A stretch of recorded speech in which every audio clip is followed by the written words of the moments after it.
En esta mañana yo me propongo comenzar una nueva serie, en esta ocasión en la carta del apóstol Pablo a los Gálatas.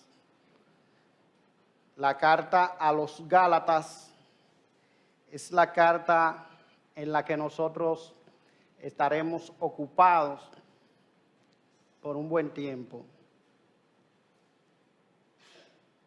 Y en esta mañana yo quiero que nosotros leamos solamente versículo 1, Pablo, apóstol, no de hombres ni por hombre, sino por Jesucristo y por Dios el Padre, que le resucitó de los muertos. Y todos los hermanos que están conmigo a las iglesias de Galacia. Gracia y paz sean a vosotros de Dios el Padre y de nuestro Señor Jesucristo, el cual se dio a sí mismo por nuestros pecados para librarnos del presente siglo malo, conforme a la voluntad de nuestro Dios y Padre, a quien sea la gloria por los siglos de los siglos. Amén. Bien, en esta mañana, hermanos, nosotros vamos a reflexionar acerca del carácter glorioso del Evangelio. Esa será nuestra meditación en estos 5 versículos. Y cuando me refiero al carácter glorioso del Evangelio, me refiero a su carácter esplendoroso. Y en esta mañana nosotros vamos a ver cómo el apóstol Pablo nos declara el Evangelio en esta introducción a la carta a los Gálatas. Gálatas es una carta fascinante y una carta muy controversial. De hecho, dice un autor que Gálatas es dinamita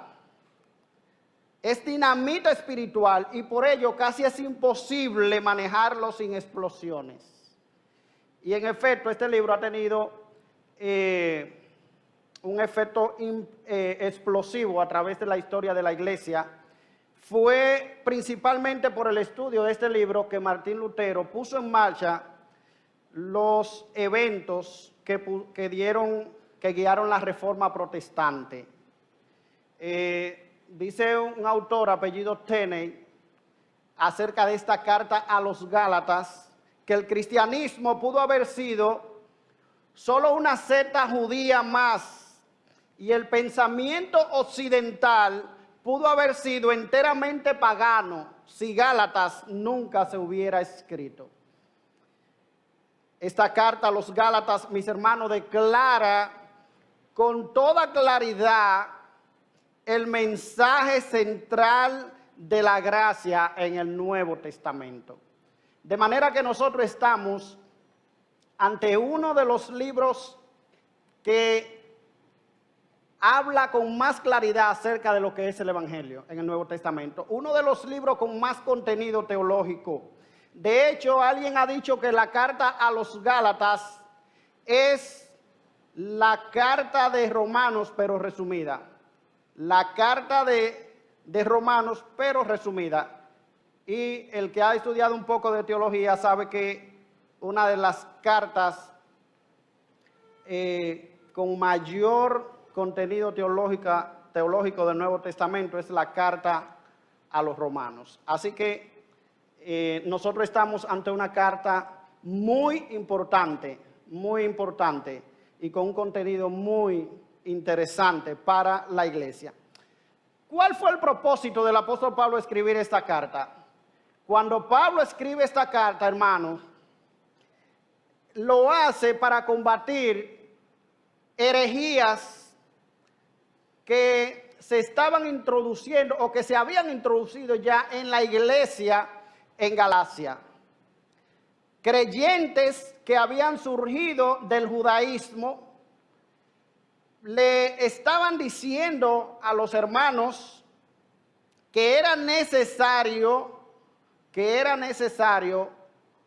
convertirse al judaísmo, circuncidarse y guardar la ley de Moisés.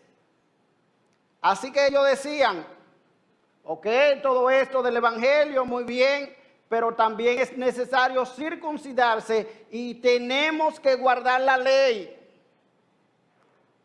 Esta gente comenzaron a demeritar el evangelio que Pablo estaba predicando y también comenzaron a demeritar la persona del apóstol Pablo.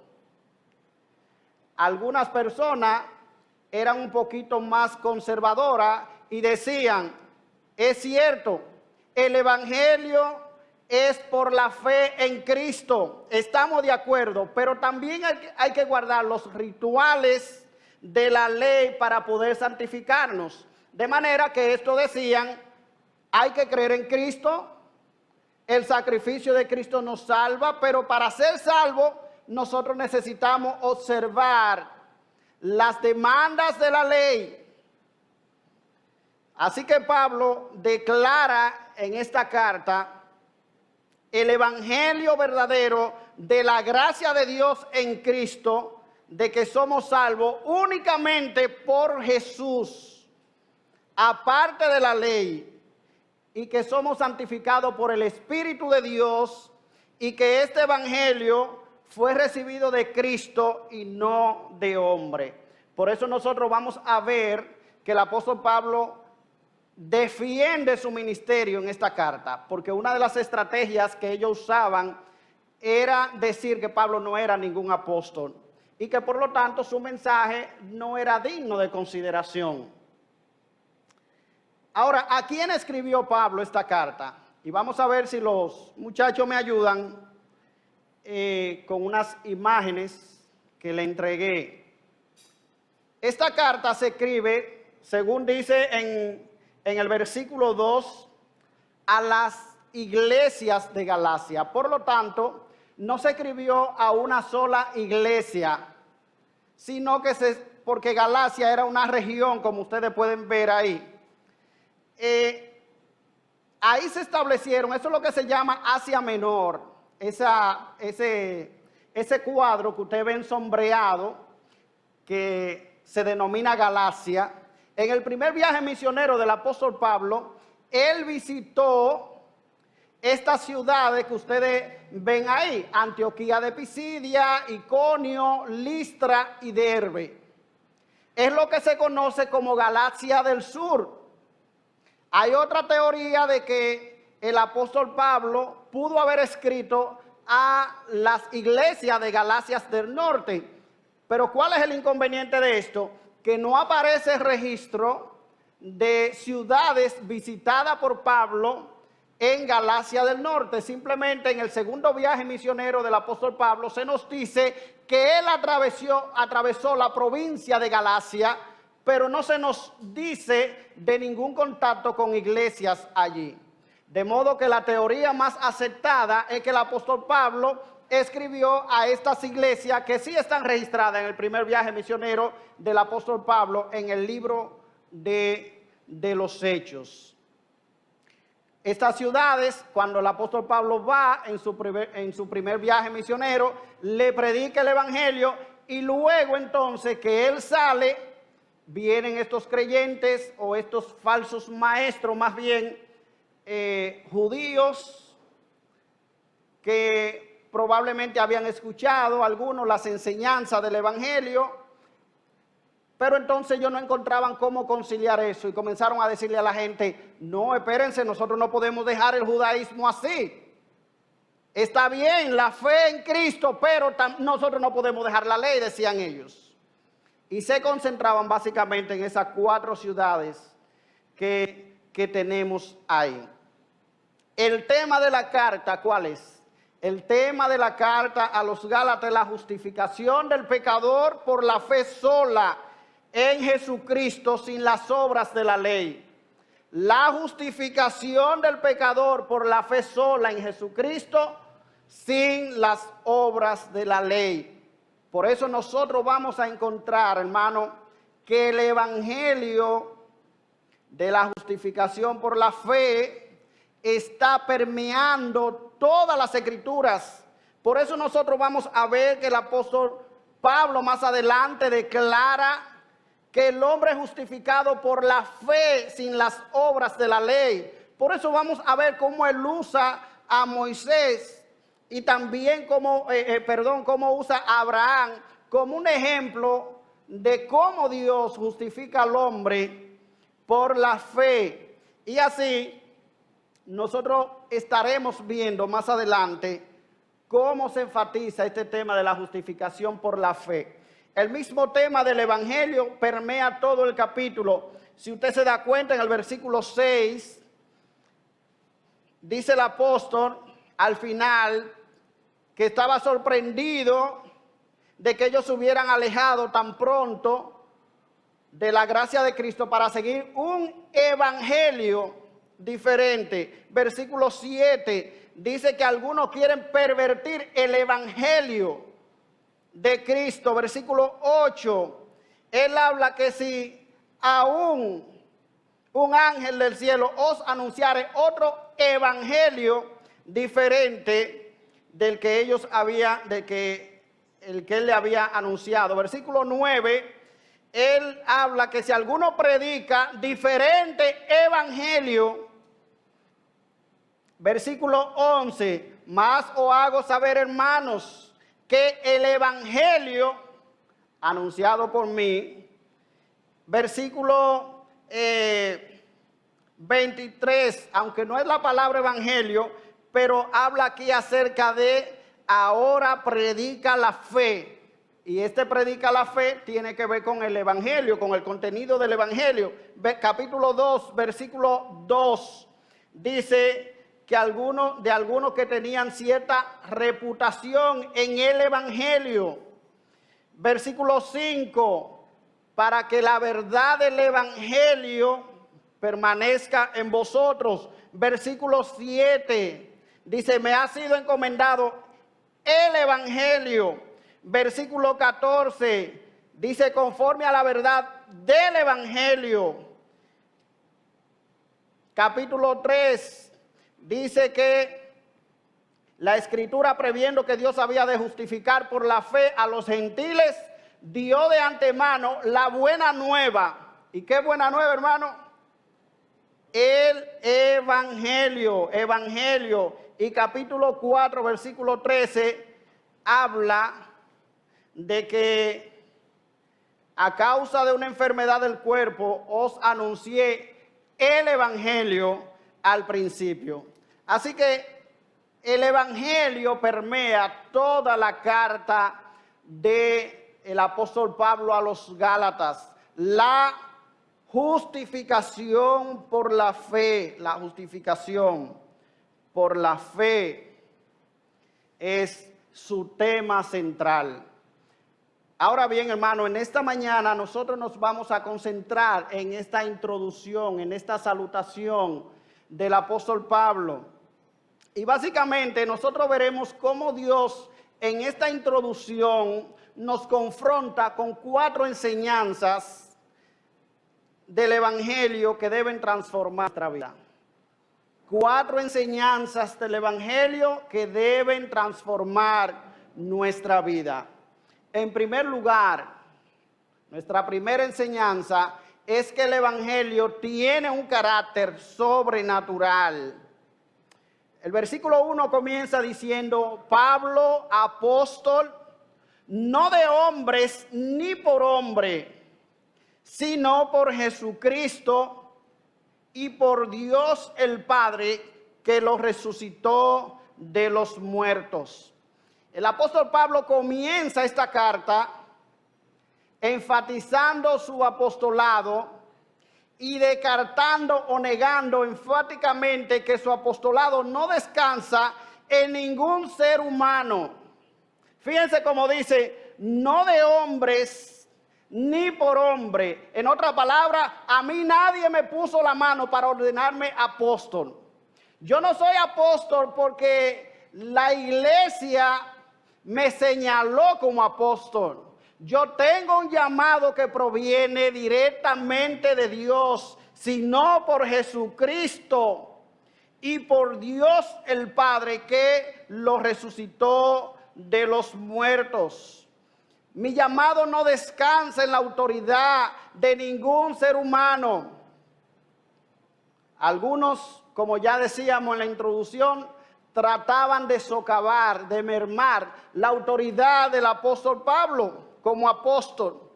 Algunos que provenían de la religión judía no estaban contentos con el mensaje del apóstol Pablo de que la salvación se basa solamente en la fe en Cristo y no en las obras de la ley.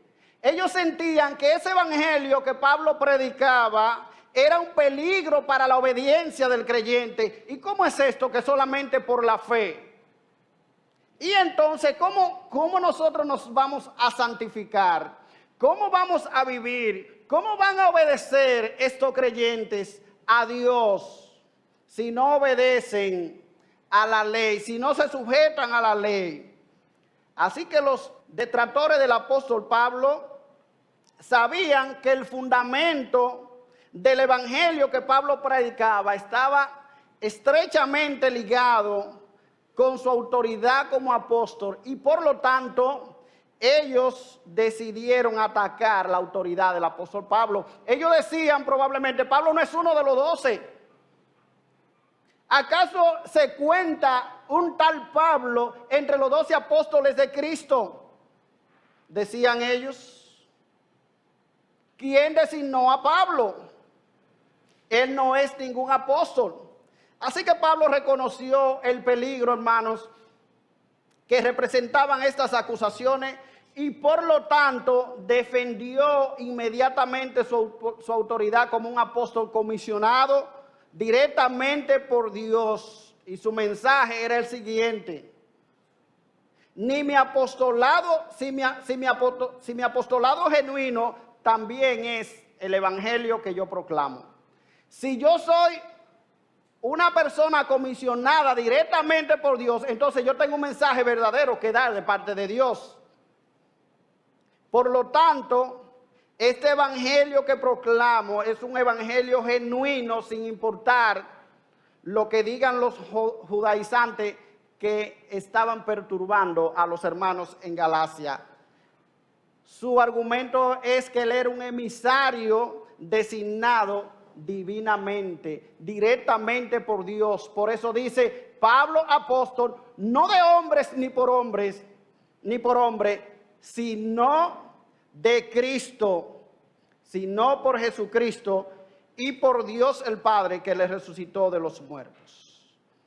Hermano, el evangelio que nosotros creemos tiene su origen en Dios. Eso es lo que el apóstol Pablo quiere destacar. Este evangelio que yo les predico es un evangelio que tiene su origen en Dios. Este evangelio de la gracia no es un invento de Pablo. Este evangelio de la gracia no es un mito. Este evangelio de la gracia no es una nueva filosofía. Este evangelio de la gracia no es un descubrimiento de algo nuevo, algo novedoso.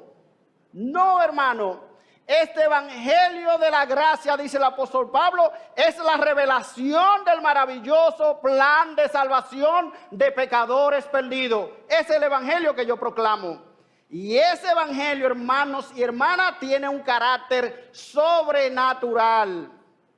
Dios reveló este evangelio directamente al apóstol Pablo, y es por eso que él declara este mensaje o defiende su apostolado como una encomendación divina, como una encomendación directamente de parte de Dios.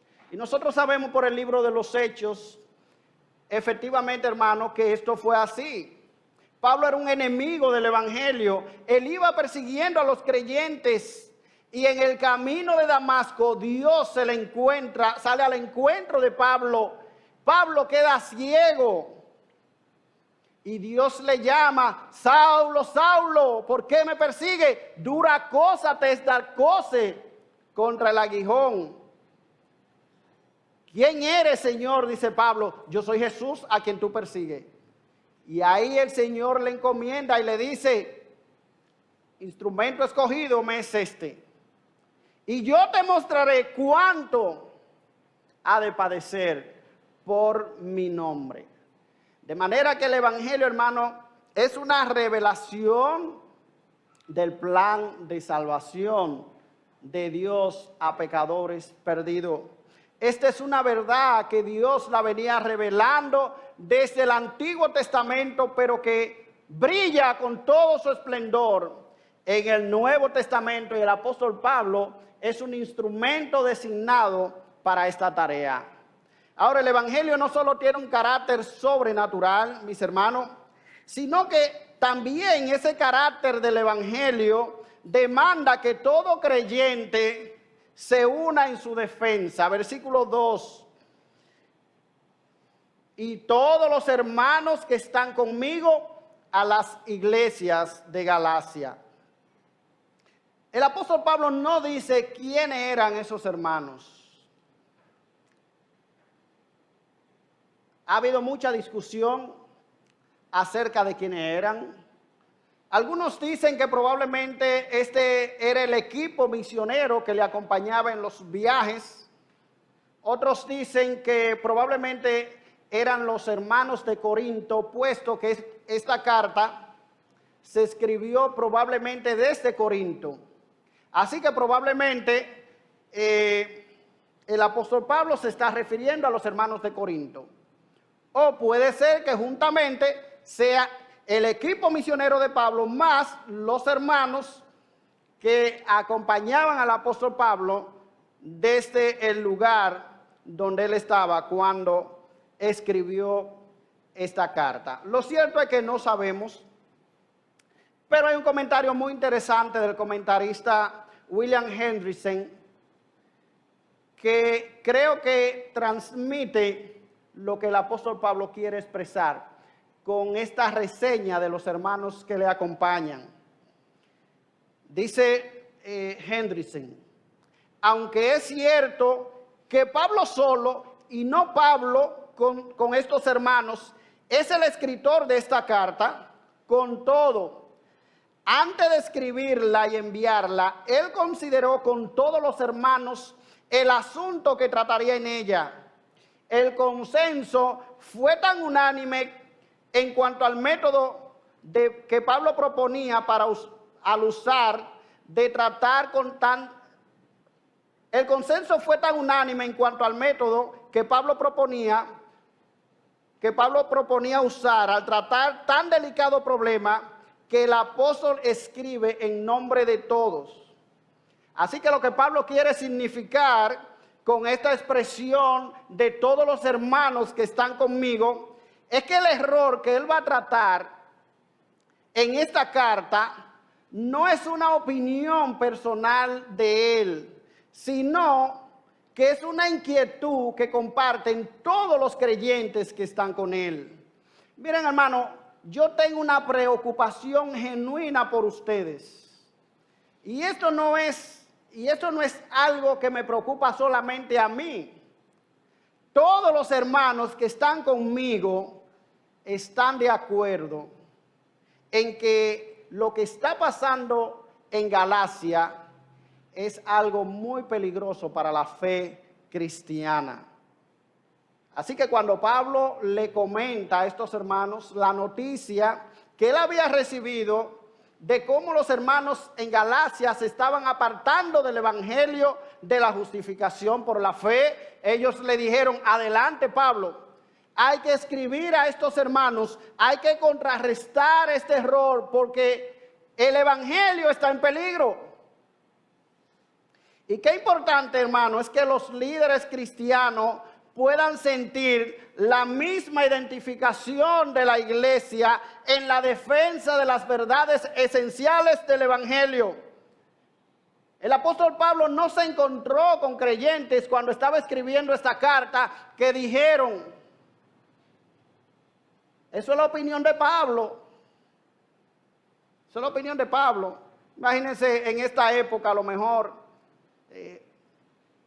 que hay comunicación más rápida, que alguien venga y llame: ve acá, yo estoy escuchando que Pablo está diciendo por ahí que nosotros no somos evangélicos nada, porque aquí están enseñando que hay que guardar la ley. Y un hermano le responde, le dice, bueno, esas son ideas de Pablo, yo no he dicho nada de eso. No, estos no son hermanos que están dejando al apóstol Pablo solo, sino que están dándole la diestra de consentimiento. Él no se encuentra con creyentes que dicen, Pablo siempre vive encontrando problemas donde no hay. Porque ¿qué importa que estos hermanos guarden la ley? No, él no se encontró con creyentes así. O alguien que dice, Pablo siempre se está metiendo en lío, buscando problemas, él no sabe estar tranquilo. No, hermano. Ellos entendieron la gravedad que estaba en juego y dijeron, Pablo, te apoyamos. Hermano, ¿qué es lo que quiero destacar? La causa del evangelio demanda que todos los creyentes nos unamos en su defensa.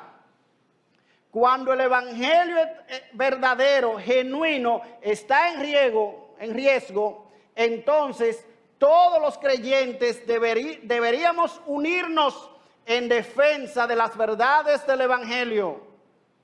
Eso no es tarea solamente de los ancianos de la iglesia. Eso no es tarea solamente de los misioneros. No, hermano. Es una tarea que concierne a toda la iglesia.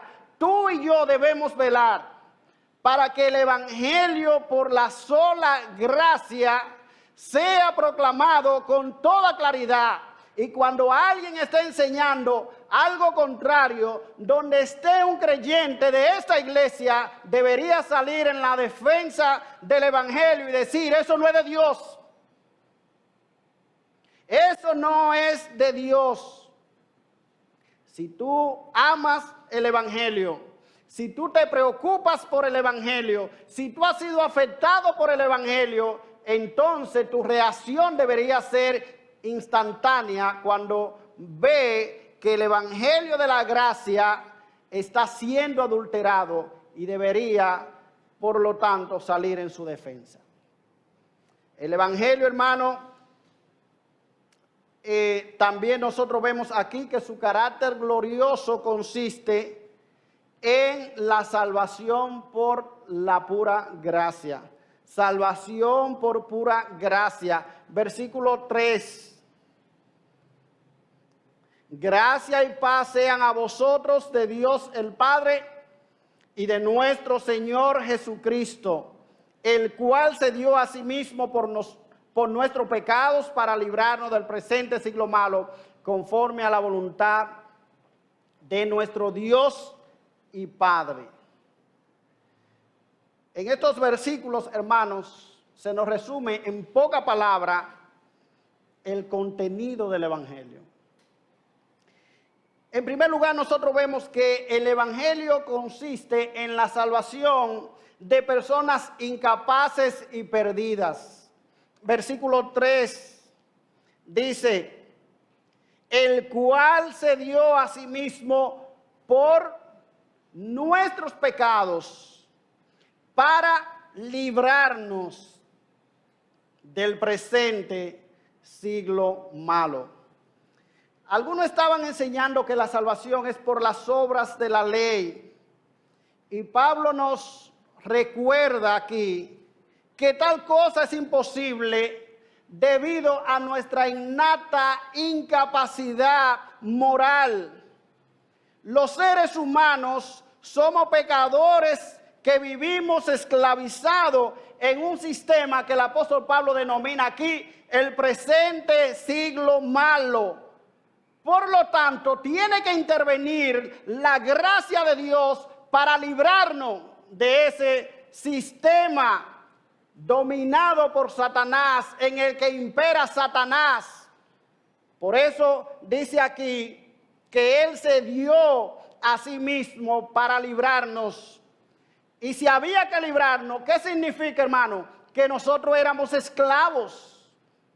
Ahora fíjense que Cristo se da a sí mismo, no es para salvar a personas buenas. No, dice el texto que se dio a sí mismo para librarnos. Se dio a sí mismo por nuestros pecados. Por nuestro pecado. Cristo no se dio a sí mismo, hermano, para venir a dar un ejemplo, para que personas buenas puedan encontrar el camino de ir al cielo. No, Cristo se dio a sí mismo por nuestros pecados. ¿Acaso no dice el apóstol Pablo, porque si siendo enemigos fuimos reconciliados con Dios por la muerte de su Hijo? Éramos enemigos de Dios. Dice Pablo en Romanos 1, versículo 18, que la ira de Dios se revela desde el cielo contra toda impiedad e injusticia de los hombres. En otra palabra, la ira de Dios se está revelando desde el cielo contra toda impiedad e injusticia de los hombres. ¿Por qué? Porque los seres humanos, habiendo conocido a Dios, no le hemos glorificado como a Dios, ni le hemos dado gracia, sino que nos hemos envanecido en nuestro propio razonamiento. Esa es nuestra condición, esclavos de un sistema pecaminoso, perverso, que es contrario a Dios. Dice el apóstol Pablo escribiendo a Tito en el capítulo 3, versículo 3, que nosotros también éramos en otro tiempo insensatos, rebeldes, extraviados. Y oiga lo que sigue, esclavos de concupiscencias y deleites diversos. ¿Qué es lo que éramos, hermano? Esclavos de nuestros propios deseos perversos. Era eso. Los seres humanos somos seres esclavos del pecado.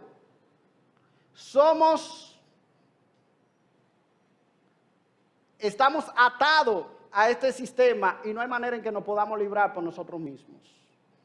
La palabra de Dios dice que hemos nacido en pecado. He aquí en maldad he sido formado y en pecado me concibió mi madre. Tal es la condición del ser humano delante de Dios. Esclavo. Y no hay manera que nosotros nos podamos liberar por nosotros mismos. Así que el evangelio de la gracia consiste en la salvación de personas incapaces y perdidas. Y tú y yo, hermano, no vamos a comprender el evangelio a cabalidad a menos que nosotros nos veamos como tales. A menos que nosotros veamos que somos unos miserables delante de Dios, que no hay nada bueno en nosotros, nosotros no vamos a comprender el evangelio. El evangelio comienza cuando nosotros llegamos a comprender nuestra maldad, cuán incapaces somos, cuán atados estamos y cuán hundidos estamos nosotros en el cieno del pecado. A veces lo cantamos y no estamos nosotros tan conscientes de lo que estamos cantando. A veces, hermanos, cuando alguien nos dice algo acerca de lo que nosotros somos, ¿usted sabe por qué nosotros nos enojamos? Porque nosotros no estamos conscientes de nuestro pecado. Cuando alguien nos dice, tú sí eres orgulloso, y nosotros nos enojamos, ¿usted sabe qué? Usted puede que sea 1000 veces más orgulloso de lo que esa persona le está diciendo. Usted se enoja porque usted cree que usted no es tan orgulloso. Tú sí eres necio, tú sí eres terco, tú sí eres egoísta. ¿Sabe qué, hermano? Nosotros pensamos, en el fondo, nosotros pensamos que nosotros no somos tan malos. Por eso nosotros, cuando viene alguna calamidad a nuestra vida, nosotros pensamos que ¿por qué? Pero ¿y por qué a mí? Porque en el fondo nosotros entendemos que Dios debería tratarnos bien a nosotros, porque nosotros somos buenos hijos. Porque nosotros no somos tan perversos como nuestro vecino. Nosotros no somos borrachones como ellos. Nosotros no somos infieles como ellos. no somos adúlteros como muchas personas por ahí. En el fondo, nosotros entendemos que Dios debe tratarnos bien porque hay algo bueno en nosotros que debe atraer la mirada de Dios sobre nosotros, como aquel fariseo: oh Dios, te doy gracias porque no soy como los otros hombres, ladrones, adúlteros.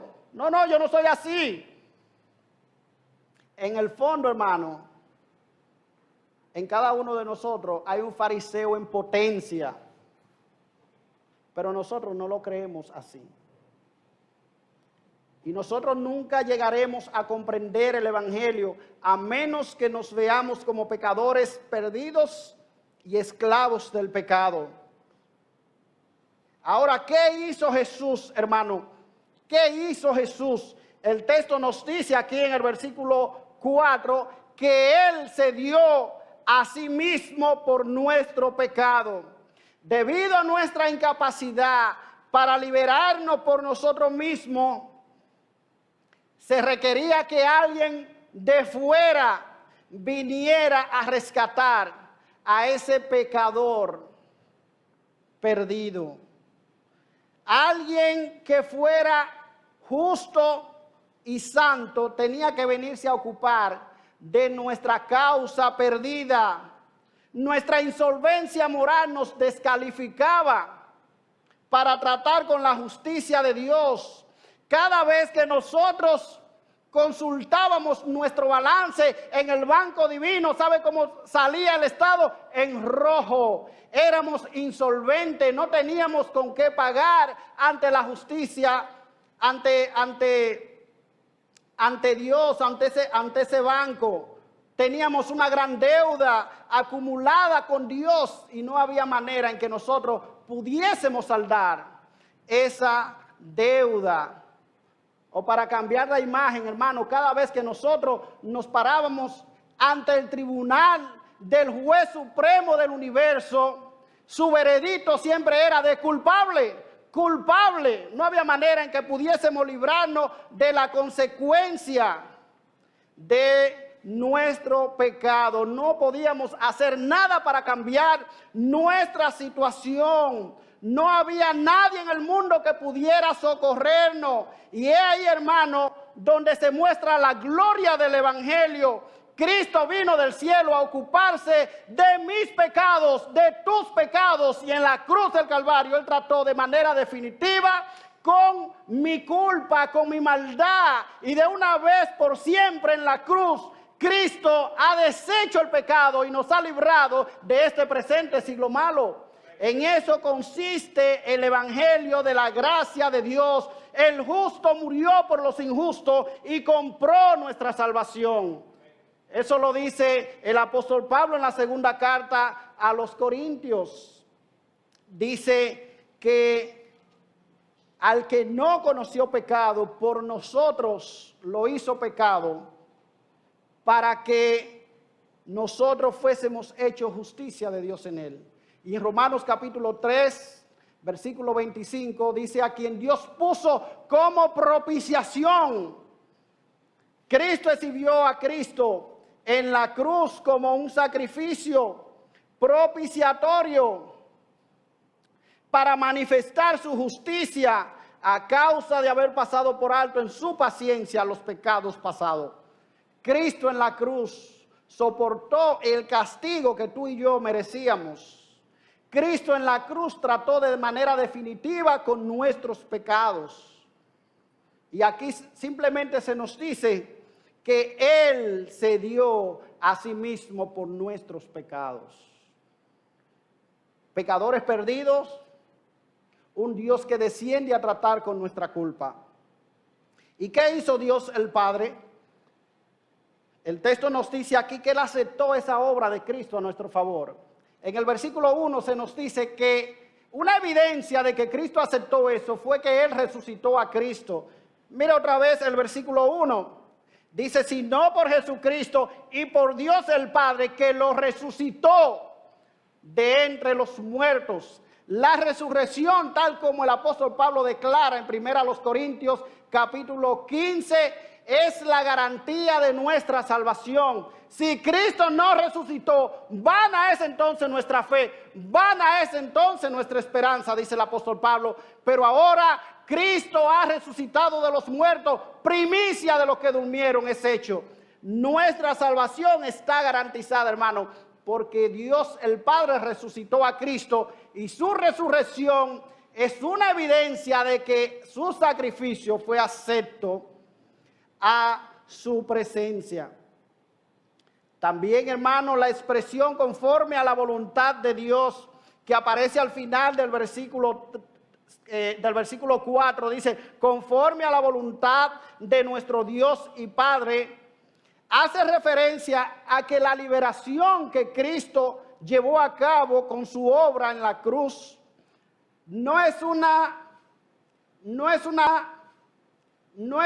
obra exclusivamente de Cristo, sino que Cristo juntamente con el Padre estaban obrando para llevar a cabo nuestra salvación. En la cruz, Cristo no estaba tratando de mover al Padre para que nos perdonara. En la cruz, Cristo no estaba tratando de mover al Padre para que nos amara. No. En la cruz, Dios estaba en Cristo reconciliando al hombre consigo. Él estaba obrando, trabajando juntamente con Cristo para la redención de sus enemigos, de hombres y mujeres perversos.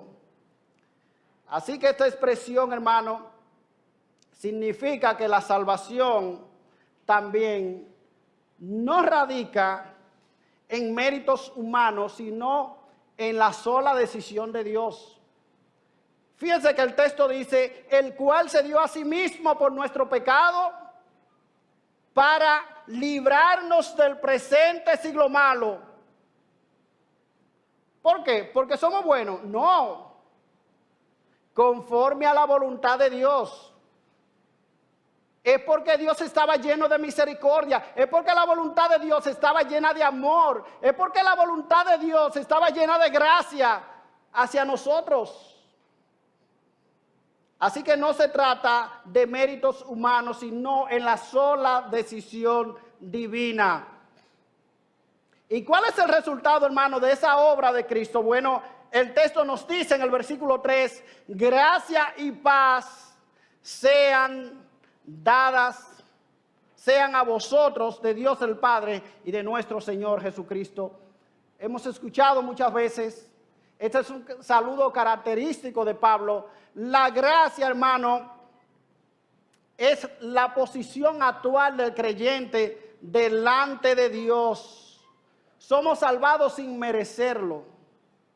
Dios ha mostrado su misericordia, su gracia, salvando a pecadores que lo que merecen es la condenación. Y la paz es el resultado de esa gracia. Una vez que ya Dios nos ha reconciliado con Él, una vez que ya Dios, en vez de castigarnos, nos ha salvado, entonces nosotros tenemos paz. La paz es el resultado. ¿Y qué significa la paz? La paz significa que entre Dios y el creyente no hay hostilidad. La paz significa que ya no hay conflicto entre Dios y el creyente. Ya Dios no nos ve como reo de su justicia. Dios nos ve a través de Cristo y nos ve como sus hijos. Somos justificados en Él. Así que ese es un primer resultado que nosotros vemos aquí. Pero no solamente tenemos el perdón de nuestros pecados, hermano, sino que a través del sacrificio de Cristo, nosotros hemos sido librados del presente siglo malo. Y la idea, hermano, no es que hemos sido sacados de este mundo, eso lo sabemos por las Escrituras. Hemos sido sacados de ese dominio del pecado. Y la idea es que, como dice el apóstol Pablo cuando escribe a los Colosenses, hemos sido trasladados del reino de las tinieblas al reino de su amado Hijo. Hemos sido cambiados de reino. Ahora estamos en otro reino donde el mismo Cristo es Señor. nosotros hemos sido colocados en una esfera en la que nosotros podemos hacer la voluntad de Dios. Así que hemos sido capacitados, hermano, para servir a Dios, para hacer la voluntad de Dios. Esa liberación de que Pablo habla, conforme a la voluntad de Dios, como dice el autor F.F. Bruce, significa que así como la redención es una obra de Dios y de Cristo, también sugiere la idea de que dicha liberación le permite vivir a los rescatados conforme a la voluntad de Dios, en contraposición del presente siglo malo. ¿Y dónde nos lleva todo esto, hermano? En último lugar, todo esto nos conduce, todo esto señala a Dios como el único que merece toda la gloria por el plan de salvación, versículo 5, a quien sea la gloria por los siglos de los siglos. Amén. Decía Lutero, que nosotros seamos librados no depende del afanoso correr de nuestra virtud, sino de la voluntad llena de misericordia de Dios. Mientras que la salvación por mérito lo que hace es minimizar la obra de redención, la salvación por gracia magnifica a Dios y señala a Dios y dice, tú eres el único que merece toda la gloria. Lo que hace que el evangelio, hermano, sea glorioso es que Dios hizo todo esto por sus enemigos. Dios hizo todo esto por sus enemigos. Dios no está rescatando a sus amigos. No se trata de un padre que un hijo suyo de repente cae en un río y él se lanza al río para rescatar a su hijo y logra sacar a su hijo del peligro del río, pero en el acto él cae en una catarata y muere. Oh, pero qué gesto de tanto amor, diría la gente, como ese padre se sacrificó por su hijo, el hijo de sus entrañas, su deleite, el objeto de su amor. Hermano, esto Cristo lo hizo. Todo este plan de salvación fue hecho por sus enemigos. Aquellos que desafiábamos a Dios, aquellos que le crucificamos en la cruz, aquellos que le decíamos a Dios, no queremos que reine sobre nosotros. Ustedes no ven en las escrituras, hermano, cuando Cristo, por ejemplo, viene y rescata de los demonios, de una posesión demoníaca al endemoniado gadareno. ¿Cuál fue la reacción de la gente?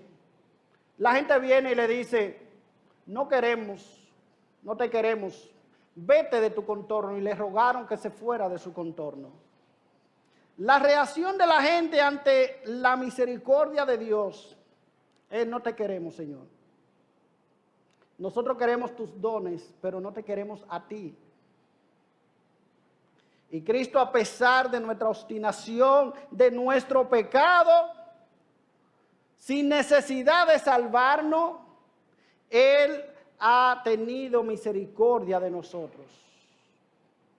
Hermano, cuando el apóstol Pablo contempla esto, es que él prorrumpe en adoración y dice, porque de Él, por Él y para Él son todas las cosas, a Él sea la gloria. Es por eso que en el Apocalipsis nosotros vemos que aquellos seres angelicales no cesan día y noche de decir que el cordero que fue inmolado es digno. Hermano, en el evangelio de la gracia, en el evangelio de la justificación por la fe sola, el único que brilla es nuestro Dios. El único cuya figura se resalta es Dios.